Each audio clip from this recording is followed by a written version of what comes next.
Voluntaryong sumuko sa mga otoridad ang isang miyembro ng Communist Terrorist Group sa Mountain Province.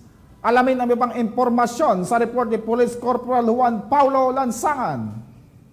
Voluntaryong sumuko sa mga otoridad ang isang CTG member sa Barangay Babalaan, Tanjan, Mount Province sa isinagawang operasyon kontra insurhensya ng 113 Special Action Company, 11 Special Action Battalion ng PNP SAP at Regional Mobile Force Battalion 15 na nagsilbing bilang lead unit. Ang nasabing sumuko ay isang non-PSR listed CTG member ng unang kaanib sa binuwag na Nona del Rosario Command, kalaunang sa Kumiting Larangan, Guerrilla Abra, Mountain Province, Ilocos Sur. Dagdag pa, isinuko niya ang isang caliber .38 revolver na walang serial number, 2 improvised anti-personnel mines, isang improvised electric blasting cup, 12 rounds ng live ammunition para sa caliber 5.56, isang military isopack, isang holster para sa handgun, isang sling bag, 2 pouch na naglalaman ng kosmetiko at produktong medikal, sari-saring personal na gamit ng mga miyembro ng CTG. Nasa 1502 Maneuver Company, Regional Mobile Force Battalion na ang kustodiya ng sumuko at iba pang mga bagay na isinuko para sa wastong dokumentasyon,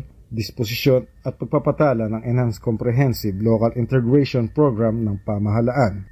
Samantala, nasa pangangalaga naman ng Provincial EOD and K9 Unit, Mount Province ang kustodiya ng mga isinukong mga pampasabog para sa nararapat na disposisyon.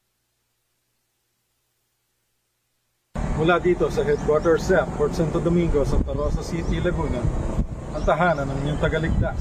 Ako inyong PNN Correspondent, Police Corporal Juan Paulo S. Lansangan, alagad ng batas, tagataguyod ng Balitang Pulis. Maraming salamat, Police Corporal Lansangan.